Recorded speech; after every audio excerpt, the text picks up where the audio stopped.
ಬರೆಯದ ಮೌನದ ಕವಿತೆ ಹಾಡಾಯಿತು.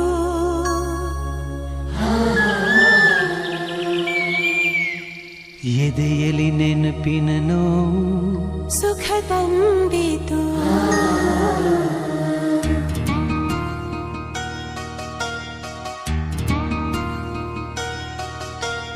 ಬರೆಯದ ಮೌನದ ಕವಿತೆ ಹಾಡಾಯಿತು. ಎದೆಯಲಿ ನೆನಪಿನ ನೋವು ಸುಖ ತಂದಿತು.